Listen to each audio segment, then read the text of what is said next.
শুভেচ্ছা, স্বাগত মাছরাঙা নিউজ শোতে। সাথে আছে আমি সুমাইয়া সাজ্জাদ। এই আয়োজনে দিনের গুরুত্বপূর্ণ সংবাদের পাশাপাশি থাকবে রাজধানীর বাইরের আপডেট। এছাড়া থাকছে বাণিজ্য ও ক্রীড়া সহ আন্তর্জাতিক নানান খবর। প্রথমেই সারাদিনের নিউজ আপডেট।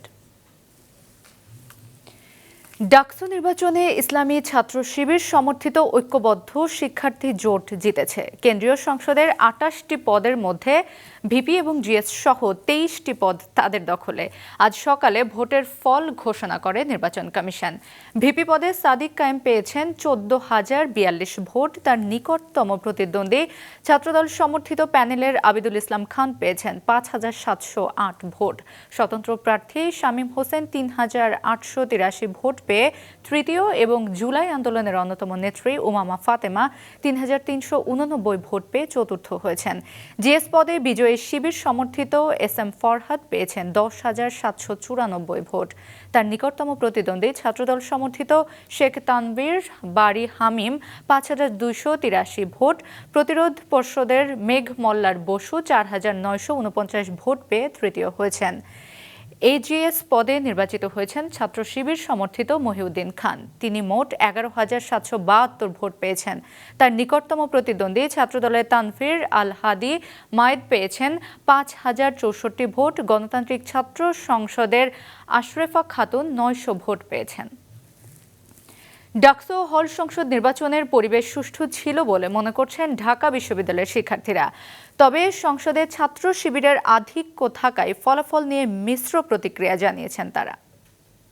ছাত্রদল, ছাত্র শিবির, বাকশাস, বাম এবং স্বতন্ত্র সবাই মিলে একটা সবাই মিলে ইনক্লুসিভ একটা সংসদ হবে এটা আমরা প্রত্যাশা করেছিলাম। কিন্তু যেটা দেখা গেল যে আসলে মূলত একটা নির্দিষ্ট প্যানেলের সবাই মূলত যেভাবে হোক অন্যান্য প্রার্থীদেরকে হারিয়ে তারা বিজয়ী লাভ করেছেন। তো এক্ষেত্রে আমরা বলবো যে একটা একচেটিয়া প্রভাব বা ক্ষমতা আমরা এখানে দেখতে পাচ্ছি। ছাত্রলীগের যে অত্যাচার নির্যাতন সহ্য করছি, আমরা এটা প্রত্যাশা করি যে ছাত্রদল ফিরলেও এইরকম একটা সিচুয়েশন আবারও তৈরি হতে পারে। সেই জায়গা থেকে দেখা যাবে একটা বড় অংশ চাই যে অন্তত শিবির তো এখন পর্যন্ত ক্ষমতায় আসে নাই, তাদের কাছে কিছু হিডেন ভোট পেয়ে গেছে। আমি কিন্তু ব্যক্তি সাদিককে দেখেছি, আমি কিন্তু শিবিরকে দেখিনি। তো এটা ছিল আমার পার্সপেক্টিভ। শিবিরের একটা জুজু আছে যে ওরা ইসলামী এক্সট্রিমিস্টটা বেশি করে। সো এক্সট্রিমিস্টের কারণ হয় কি যে মেয়েরা ভয়ে আছি যে ক্যাম্পাসে মনে করেন আমরা সব ধরনের মানুষ থাকি। সো এইখানে যেমন আমরা মুক্ত রাজনীতি চর্চা করবে সবাই। সো এই জিনিসটা হচ্ছে অনেকে ভয় থাকে আর কি। সো এটা নিয়ে আর কি যে ওরাই নিজেদের অ্যাক্টিভিটিসের মাধ্যমে যে আমরা একটা সুষ্ঠু গণতান্ত্রিক ক্যাম্পাস প্রতিষ্ঠা করবো, সবার অধিকার থাকবে, সবার যাতে কারো অধিকার ক্ষুণ্ণ না হয়। সো এই জিনিসটা যদি ওরা প্রকাশ করতে পারে অবশ্যই তাহলে সবাই সাদরে গ্রহণ করবে। ডাকসু নির্বাচনে বিজয়ীদের অভিনন্দন জানিয়েছেন বিএনপির স্থায়ী কমিটির সদস্য সালাউদ্দিন আহমেদ। তবে বিজয়ীদের মিডিয়ায় ছাত্র শিবিরের প্যানেল বলায় আপত্তি জানিয়ে তিনি বলেন, নির্বাচনে শিবিরের কোনো প্যানেল ছিল না, যেটি ছিল সেটি ঐক্যবদ্ধ শিক্ষার্থী জোট। দুপুরে রাজধানীতে জাতীয়তাবাদী মহিলা দলের প্রতিষ্ঠা বার্ষিকীর অনুষ্ঠানে এসব কথা বলেন তিনি। ডাকসু নির্বাচিত জাতীয় রাজনীতিতে প্রভাব ফেলবে কিনা এমন প্রশ্নে তিনি বলেন, অতীতে বড় দল ছাড়া ডাকসুতে নির্বাচিতরা রাজনীতিতে ভালো করতে পারেনি। অভিনন্দন জানাই যারা ডাকসু নির্বাচনে জয়ী হয়েছে তাদের। এটাই গণতন্ত্রের রীতি। কিছু ত্রুটি বিচ্যুতি নির্বাচনে হয়েছিল, যেহেতু যাত্রা অনেক বছর পরে হয়েছে, কিন্তু ত্রুটি বিচ্যুতি ছিল। যারা ডাকসুতে নির্বাচিত হয়েছে তারা বৃহৎ কোনো রাজনীতির মূল দলের ছাত্র সংগঠন না হলে জাতীয় রাজনীতিতে তারা আসতেই পারে না। জাহাঙ্গীরনগর বিশ্ববিদ্যালয় কেন্দ্রীয় শিক্ষার্থী সংসদ ডাকসু নির্বাচনের ভোট গ্রহণ কাল। এদিকে সম্প্রীতির ঐক্য প্যানেল থেকে সহ সভাপতি পদপ্রার্থী বিশ্ববিদ্যালয় শাখা ছাত্র ইউনিয়নের সাবেক সভাপতি অমর্ত্য রায়ের প্রার্থিতা বাতিলকে কেন্দ্র করে উপাচার্যকে গতরাতে অবরুদ্ধ করে রেখেছিল শিক্ষার্থীরা। ডাকসু গঠনতন্ত্রের ৪ ও ৮ ধারা অনুযায়ী প্রত্নতত্ত্ব বিভাগের ২০১৭-১৮ শিক্ষাবর্ষের শিক্ষার্থী অমর্ত্য রায়ের ভোটার ও প্রার্থিতা বাতিল করে নির্বাচন কমিশন। হাইকোর্টের রায়ে প্রার্থিতা ফিরে পান তিনি। আপিলে অমর্ত্যর প্রার্থিতা চূড়ান্তভাবে বাতিল করে চেম্বার আদালত। বিষয়টি সমাধানের জন্য নির্বাচন কমিশনের সঙ্গে আলোচনায় বসেন ভিসি। পরে প্রশাসনের পক্ষ থেকে জানানো হয়, আদালতের রায় না মানার সুযোগ নেই। এদিকে কাল চট্টগ্রাম বিশ্ববিদ্যালয় ছাত্র সংসদ নির্বাচন জাকসুর চূড়ান্ত ভোটার তালিকা প্রকাশ করা হবে। সব প্রার্থীর ডোপ টেস্ট করার সিদ্ধান্ত নিয়েছেন নির্বাচন কমিশন। এছাড়া জানানো হয়েছে ভোট হবে অনুষদ ভবনে এবং কোনো আবাসিক হলে কেন্দ্র থাকবে না। দুপুরে নির্বাচনের খসড়া আচরণবিধি নিয়ে সাংবাদিকদের সাথে মতবিনিময়কালে এসব জানায় নির্বাচন কমিশন। এ সময় আরও জানানো হয়, নির্বাচনী প্রচারের সাদা কালো পোস্টার ছাড়া কোনো শোভাযাত্রা, বহর কিংবা আলোকসজ্জা বহন করা যাবে না। আমরা আগামী দিনের মধ্যে ইনশাআল্লাহ আমাদের ফাইনাল ভোটার তালিকা আমরা দিয়ে দেওয়ার পরে এরপরে আমাদের কার্যক্রম শুরু হবে যে আমরা প্রার্থীদের জন্য মনোনয়ন পত্র বিতরণ করব এবং একই সাথে পরের দিন থেকে আমরা মনোনয়ন পত্র গ্রহণ করব। অধিকার সচেতন শিক্ষার্থীবৃন্দ ব্যানারে চট্টগ্রাম বিশ্ববিদ্যালয়ে আমরণ অনশনে বসেছেন একদল শিক্ষার্থী। নিরাপদ ক্যাম্পাস, প্রক্টোরিয়াল বডির পদত্যাগ সহ 7 দফা দাবিতে টানা কর্মসূচির পর এবার দুপুর থেকে বিশ্ববিদ্যালয়ের প্রক্টর অফিসের সামনে এই অনশন শুরু হয়। অনশনে অংশ নেয় গণতান্ত্রিক ছাত্র জোট, নারী অঙ্গন ও বিপ্লবী ছাত্র যুব আন্দোলনের নেতাকর্মী ও সাধারণ শিক্ষার্থীরা। তারা জানায়, হামলার বিচার ও সংকট সমাধানে প্রশাসন আন্তরিকতা দেখায়নি, উল্টে শান্তিপূর্ণ প্রতিবাদে শিক্ষার্থীদের হুমকি দিচ্ছে।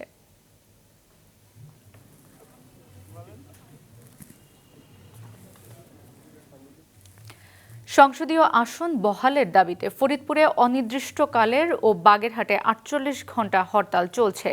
ফরিদপুর 4 আসনের সীমানা পুনর্বিন্যাসের প্রতিবাদে দ্বিতীয় দিনের মতো ঢাকা, খুলনা, ফরিদপুর, বরিশাল মহাসড়কের ভাঙা উপজেলার বিভিন্ন স্থানে সড়ক অবরোধ করে বিক্ষোভ করছেন স্থানীয়রা। যানবাহন বন্ধ থাকায় ভোগান্তিতে পড়েন যাত্রীরা। এদিকে 4টি সংসদীয় আসন বহালের দাবিতে বাগেরহাটের সর্বদলীয় সম্মিলিত কমিটির ডাকা সকাল 6টা থেকে শুরু হয়েছে 48 ঘণ্টা হরতাল। বন্ধ রয়েছে মোংলা বন্দরের সব ধরনের কার্যক্রম, বেসিক শিল্পনগরী, মোংলা ইপিজেড সহ শিল্পাঞ্চলের কার্যক্রম। আগামী সংসদ নির্বাচনে ভোট কেন্দ্রের খসড়া তালিকা প্রকাশ করেছে নির্বাচন কমিশন। আর 30 নভেম্বর প্রকাশ হবে চূড়ান্ত ভোটার তালিকা। এবছর 3বার ভোটার তালিকা প্রকাশ হয়েছে। প্রথমে গত 2রা মার্চ প্রকাশিত তালিকা অনুযায়ী মোট ভোটার 12,37,32,274 জন। দ্বিতীয় তালিকায় তা বেড়ে হয় 12,63,07,504 জন। কিন্তু আজ ভোট কেন্দ্রের তালিকা প্রকাশকালে ইসি সচিব জানান, বর্তমানে ভোটার সংখ্যা 12,61,61,201 জন। হঠাৎ করে প্রায় 1.5 লাখ ভোটার কমে যাওয়ার ব্যাখ্যা দেননি তিনি। গড়ে 3,000 ভোটারের জন্য এক একটা ভোট কেন্দ্র হিসাবে আমরা কেন্দ্রের সংখ্যা নির্ধারণ করা হয়েছে 42,618। পুরুষ ভোটার কক্ষের সংখ্যা ধরা হয়েছে 1,14,939 আর মহিলা 1,29,107। কাঁচা বাজার দিয়ে শুরু হয়ে আজকের রঙিন রূপ। বলছি নীলা মার্কেটের কথা। শুধু খাবার নয়, গল্পেরও সাক্ষী এই মার্কেট। রাজধানীর খাদ্য পর্যটনের নতুন গন্তব্য। ভ্রমণ পিপাসুদের আড্ডা আর নানা রকম খাবারের সমাহারে জনপ্রিয় হয়ে উঠেছে নীলা মার্কেট। মাহমুদুল হাসানের প্রতিবেদনে ছবি তুলেছেন জহিরুল হুদা ও আনোয়ার হোসেন। নীলা মার্কেট শুরুটা হয়েছিল সাধারণ কাঁচা বাজার দিয়ে, কিন্তু এখন সেটা রূপ নিয়েছে ভ্রমণ আর খাদ্যপ্রেমীদের মিলন মেলায়। 2 যুগ আগে যা ছিল পরিচিত, আজ সেটা আরো জনপ্রিয়। সবার কাছে পরিচিত নীলা মার্কেট, কিন্তু কজন জানে কে এই নীলা? চলুন নীলা মার্কেটের নামের পেছনের গল্প শুনি। রূপগঞ্জ উপজেলার ভোলানাথপুর ইউনিয়নের এই জায়গা একসময় ছিল ব্যক্তি মালিকানাধীন জমি। ফেরদৌসী আলম নীলা নামের এক মেয়ের শ্বশুর এই জমিতে ব্যবসায়ীদের জন্য দোকান ঘর তুলে ভাড়া দিতেন। নাম রাখেন পুত্রবধূর নামে নীলা মার্কেট। ভাইস চেয়ারম্যান নীলা, হ্যাঁ এই চেয়ারম্যান হওয়ার পরে একটা অফিস করছে বাজারে নাও করার পরে মনে করেন এই নীলা মার্কেট নাম দিছে। এর আগে কিন্তু এটা নীলা মার্কেট ছিল না, এটা পূর্বাঞ্চল উপশহর ছিল। কে এই নীলা? সাধারণ বধূ থেকে রাজনীতিতে নামা, এক সময় পদপান, ওই সময়ের আওয়ামী লীগের রাজনীতিতে পরিচিত হয়ে ওঠেন নীলা নামে। রূপগঞ্জ উপজেলা আওয়ামী লীগের মহিলা বিষয়ক সম্পাদক ও সাবেক ভাইস চেয়ারম্যান নির্বাচিত হন একসময়। যখন নাকি কয়েকটা দোকানপাট বাজার হইলো, বাজারে কাঁচামাল, কাঁচা তরকারি, মাছ, বিভিন্ন মানুষে ওই যে সবজি মবজি এলাকাতে নিয়ে আসতো, তুললো, তখন মার্কেটটা কিন্তু আপনার সাইনবোর্ডের নামটা দেওয়া হয়েছে। 2013 সালের আন্তর্জাতিক ক্রিকেট স্টেডিয়াম নির্মাণের সিদ্ধান্ত হলে জমিটি অধিগ্রহণ করে সরকার। বিনিময়ে নীলার পরিবার পায় রাজুকের প্লট ও ক্ষতিপূরণের অর্থ। তখন অস্থায়ী দোকানগুলো ভেঙেও দেয় কর্তৃপক্ষ। পরে আবারও মার্কেট বসান নীলা। 2বার মেম্বারি করলো, 3বার উপজেলা চেয়ারম্যান হইলো, 2বার হয়েছে মতন ওই যে নীলগা রাজুক ওই জায়গা নিচে মতন ওই যে এই জায়গাগুলো হ্যাঁ হৌরে রই 60 বিঘা 50 বিঘা জমিন হ্যাঁ মানুষের বইতে দিছে। মানুষের অনুযায়ী তো কেউ দুধ বেচতো, কেউ শসা বেচতো, কেউ কলা বেচতো, মূলা বেচতো, মানে হ্যাঁ গেলে 4 পয়সা বেশি পাইতো। টাউনের মানুষের নামছে একদম রাস্তার পার নিয়ে বসতো। পরে এই কারণে রাস্তার মধ্যে প্রচুর জ্যাম হইতো বা অনেক অ্যাক্সিডেন্টের একটা সম্ভাবনা সৃষ্টি হইতো, যার কারণে ওই অফিস কাকি করলো যে অফিসের আশেপাশে সবার বসার একটা স্থান করে দিছে, যার পরে আস্তে আস্তে ওই জায়গায় আস্তে আস্তে হইতে জিনিসটা অনেক বড় পর্যায়ে অনেক মার্কেট টাইপের হয়ে গেছে। এইভাবে জিনিসটা মানে নীলা মার্কেটটা তৈরি হয়েছে। এক ব্যক্তির নামে গড়ে ওঠা এই মার্কেট এখন ব্র্যান্ড। 300 ফুট সড়কের পাশে নীলা মার্কেট শুধু এখন বাজারই নয়, এটা হয়ে উঠেছে মানুষের আড্ডা, খাবারের গন্তব্য আর ভ্রমণ পিপাসুদের জন্য একটি বিশেষ স্থান। মাহমুদুল হাসান, মাছরাঙা নিউজ শো।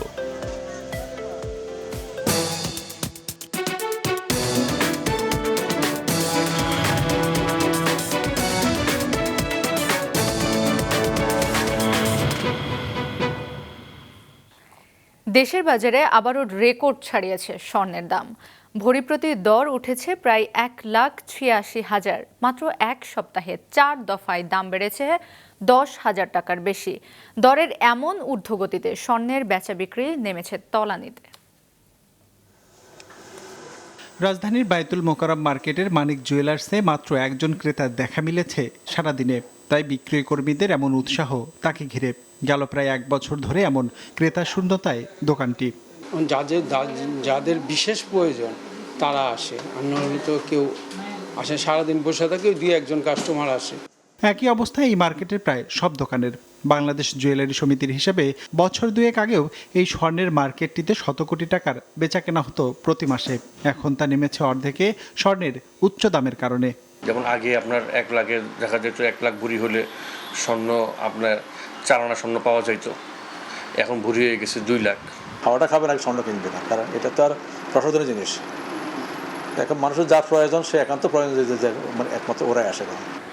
বাংলাদেশ জুয়েলার্স অ্যাসোসিয়েশনের হিসাবে চলতি বছর দেশের বাজারে 52 বার সমন্বয় করা হয়েছে স্বর্ণের দাম, যার মধ্যে দাম বাড়ানো হয়েছে 36 বার আর কমেছে 16 বার। তাদের হিসেবে চলতি মাসে 4 দফায় 10,771 টাকা বেড়েছে মূল্যবান এই ধাতুটির দর। আর জানুয়ারি থেকে আগস্ট পর্যন্ত 9 মাসে দর বেড়েছে 36,333 টাকা। সবশেষ মঙ্গলবার 3,137 টাকা বাড়িয়ে ভরি প্রতি স্বর্ণের দাম নির্ধারণ করা হয়েছে 1,85,947 টাকা। আর 21 ক্যারেটের দাম 1,77,503 টাকা। বুধবার থেকেই কার্যকর হয়েছে নতুন এই দর, যা দেশের ইতিহাসে এ যাবৎকালের মধ্যে সর্বোচ্চ দর। কামিং ফ্রাইডেতে তারা একটা রেট অফ ইন্টারেস্ট কাটের একটা পলিসি করছে এবং সেটা ইমপ্লিমেন্ট হওয়ার সম্ভাবনা আছে। এই সম্ভাবনা যখন উনি ডিক্লেয়ার করছে তখনই ওয়ার্ল্ড মার্কেটে গোল্ডের দামটা বেড়ে গেছে। বেসিক্যালি ওনারা কিন্তু কোনো অ্যাক্টিভেশন করেননি, আপনার কাটও করেননি, রেজও করেননি। তো এই যে ডিক্লেয়ারটার তারপর যে বর্তমানে যে গোল্ডটা বাড়ছে, এটা ওই ডিক্লারেশনের কারণে বাড়ছে। স্বর্ণের দাম বাড়ানো হলেও দেশের বাজারে অপরিবর্তিত রয়েছে রূপার দাম। দেশে 22 ক্যারেটের 1 ভরি রূপা বিক্রি হচ্ছে 2,811 টাকায়। রঞ্জিবুল মিজান, মাছরাঙা নিউজ শো। আইফোন 17 সিরিজ উন্মোচন করেছে মার্কিন প্রযুক্তি জায়ান্ট অ্যাপল। মঙ্গলবার যুক্তরাষ্ট্রের ক্যালিফোর্নিয়ার কুপারটিনোর অ্যাপল পার্কে আয়োজিত বার্ষিক অনুষ্ঠানে আইফোনের নতুন সিরিজটি উন্মোচন করা হয়। এবারের আকর্ষণ আইফোন 17 এয়ার। অবসান হলো আইফোন প্রেমীদের চলতি বছরের অপেক্ষা। উন্মোচন হলো নতুন সিরিজ আইফোন 17। কৃত্রিম বুদ্ধিমত্তা প্রযুক্তির সর্বাধুনিক ভার্সন ব্যবহার করা হয়েছে এবারের সিরিজটিতে। আইফোন 17-এর ডিজাইনে এবার তেমন একটা পরিবর্তন আসেনি, আছে আইফোন 16-এর মতোই, তবে কনফিগারেশনটি বেশ উন্নত করা হয়েছে। 17-এর মূল মডেলে থাকছে 6.3 ইঞ্চি ডিসপ্লে, থাকছে 120 হার্টজ রিফ্রেশ রেট। আইফোন 17 সর্বোচ্চ 3000 নিট উজ্জ্বলতা সমর্থন করবে। এতে ব্যবহার করা হয়েছে সিরামিক শিল্ড 2, যা ফোনটিকে করেছে আরও মজবুত। আইফোন 17-এ ব্যবহার করা হয়েছে A19 চিপ, যাতে আছে 16 core neural engine. 6 core CPU ব্যবহারকারীকে দেবে ফাস্টার এক্সপিরিয়েন্স। উন্নত ব্যাটারি লাইফের আইফোন 17 মিলবে 5টি আকর্ষণীয় রঙে। গেমিং কিংবা ছবি সবকিছুতেই এগিয়ে আইফোন 17, এমনটাই দাবি অ্যাপলের। মাত্র 10 মিনিট চার্জে মিলবে 8 ঘন্টা ধরে ভিডিও গেম খেলার সুবিধা। ফ্রন্ট ক্যামেরায় তোলা যাবে হাই রেজলিউশন ছবি যে কোনো পরিবেশে, এমনকি ফোনটিকে রোটেট না করেই তোলা যাবে ল্যান্ডস্কেপ সেলফি। আইফোন সিরিজে এবার নতুন সংযোজন আইফোন এয়ার। 6.5 ইঞ্চি ডিসপ্লের ফোনটির পুরুত্ব মাত্র 5.6 মিলিমিটার এবং ওজন 145 গ্রাম। অ্যাপলের দাবি, এটি এখন পর্যন্ত সবচেয়ে টেকসই আইফোন ডিজাইন, যার উভয় পাশে সিরামিক শিল্ডের মধ্যে স্যান্ডউইচ করা টাইটানিয়াম ফ্রেম ব্যবহার করা হয়েছে। ব্যাটারি লাইফ হোক কিংবা পারফরমেন্স, আইফোন এয়ার ব্যবহারকারীকে দেবে অসাধারণ অভিজ্ঞতা, এমনটাই দাবি অ্যাপলের। আইফোন 17-এর লাইনআপেও থাকছে 17 প্রো আর 17 প্রো ম্যাক্স মডেল। কার্যক্ষমতা কিংবা টেকসই সব বিচারেই অসাধারণ আইফোন প্রো মডেলটি, এমনটাই দাবি অ্যাপলের। নতুন নকশা, অ্যালুমিনিয়াম ক্যামেরা বার ও হালকা অ্যালুমিনিয়ামের বডি থাকছে আইফোন 17 প্রোতে। এর সামনে 18 মেগাপিক্সেল সেন্টার স্টেজ এবং পেছনে রয়েছে 48 মেগাপিক্সেলের 3টি ফিশন ক্যামেরা। আকর্ষণীয় 3টি রঙে মিলবে 17 প্রো, আর প্রথমবারের মতো আইফোন প্রো ম্যাক্সে মিলবে 2 টেরাবাইট মেমোরি। আইফোন 17 সিরিজে থাকছে ন্যূনতম স্টোরেজ সুবিধা 256 জিবি। আইফোন 17-এর দাম শুরু $799 থেকে। আইফোন এয়ারের সর্বনিম্ন দাম $999। আইফোন প্রো মিলবে সর্বনিম্ন $1099 আর প্রো ম্যাক্সের সর্বনিম্ন দাম $1199। আইফোন 17 সিরিজের প্রি বুকিং শুরু হবে শুক্রবার থেকে 19 সেপ্টেম্বর থেকে, যা মিলবে বাজারে। হিরজুন মীরা, মাছরাঙা নিউজ শো।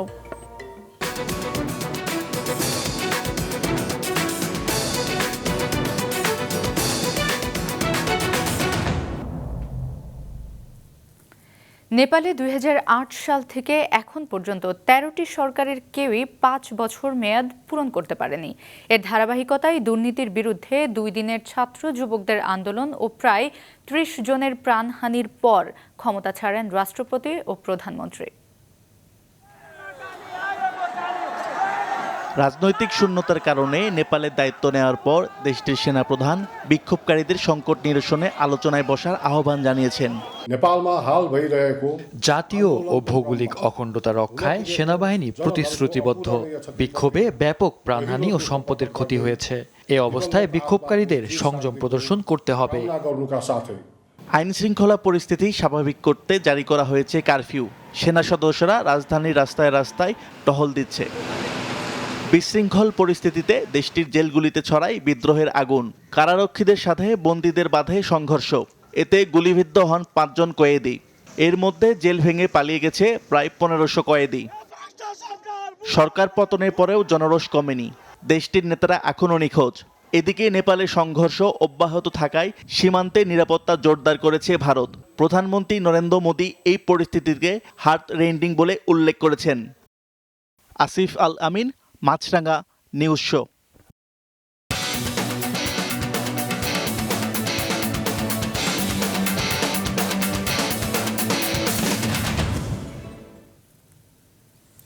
দেশে কুস্তির মতো শারীরিক শক্তির একটি খেলায় ছেলেরাও সহজে আসতে চায় না। সেখানে নানা রকম প্রতিকূলতা পেরিয়ে অজপাড়াগা থেকে উঠে এসে জাতীয় দলের ক্যাম্প মাতাচ্ছেন নারী কুস্তিগির জেমি আক্তার জেসমিন। এই প্রতিবেদনে থাকছে জেসমিনের গল্প। বাংলাদেশের প্রতিভাবান খেলোয়াড় আসবে অভাবী সংসার থেকে, এটাই যেমন নিয়ম, অভাবের তাড়নায় হয় না পড়ালেখা। গ্রামের প্রতিভাবানরা তাই বেছে নেন খেলাধুলা, ঝলক দেখান প্রতিভার। এই গল্প দেশের খেলাধুলার সব ডিসিপ্লিনেই আছে। এই যেমন কুস্তিগির জেমি আক্তার জেসমিন। জন্মের আগেই বাবা শাহিন হোসেনের মৃত্যু, মা ইমিলা বেগমও অসুস্থতার শিশু বয়স থেকে। জেসমিন বড় হন নানি শারজাহানের দায়িত্বে। স্থানীয় কুস্তিগির বাবুল হোসেনের মাধ্যমে খেলাটি জেসমিনের হাতে খড়ি। 12 বছর বয়স থেকে কুস্তি শুরুর পর জাতীয় ও বিভিন্ন প্রতিযোগিতায় জিতেছেন নানা পদক। এখানে খেলবো, প্র্যাকটিস করবো, গত 6 মাস প্র্যাকটিস করবো, 2 মাস হয়ে গেছে আমাদের। এবং শিরিন ম্যাডাম আমাদেরকে অনেক সুন্দর করে হার্ট ট্রেনিং করাচ্ছে 2 বেলায়, সকাল বিকাল 2টায় অনেক হার্ট প্র্যাকটিস করাই। হার্ট প্র্যাকটিস করার পরে আমাদের লক্ষ্য একটাই, আমরা হচ্ছে বাইরের দেশে যাব, বাইরের দেশে যে দেশের জন্য একটা পদক জিতবো, দেশকে কিছু দিব। কুস্তি পুরোটাই শারীরিক শক্তির খেলা, তবে মেধার মিশেলে হলেই সেখানে কুস্তিগির হয়ে ওঠেন অপ্রতিরোধ্য। বাংলাদেশের কুস্তিতে জেসমিনকে তেমনি অপ্রতিরোধ্য হিসেবে গড়ে তুলেছেন খেলোয়াড়ের জীবনে আন্তর্জাতিক পর্যায়ে সাফল্য পাওয়া বর্তমানে কোচ শিরিন। তার শরীরে প্রচুর পাওয়ার আছে, বয়স কম, ইয়ত যারা তাদের শরীরে অন্যরকম একটা পাওয়ার থাকে। সেই শক্তি এবং মেধাকে যদি সে কাজে লাগাতে পারে, তার শরীরে প্রচুর শক্তি আছে, পাওয়ার আছে, সেই পাওয়ারটাকে কাজে লাগিয়ে সে এগিয়ে যেতে পারবে। কুস্তিদের এই ক্যাম্প চলছে 2026 সালে পাকিস্তানে হতে যাওয়া এসএ গেমসের জন্য। আসমাউল মুত্তাকিন, মাছরাঙ্গা, নিউজ শো। এই ছিল আজকের মতো। আমাদের পরের আয়োজন সন্ধ্যার মাছরাঙা সংবাদ দেখার আমন্ত্রণ রইল।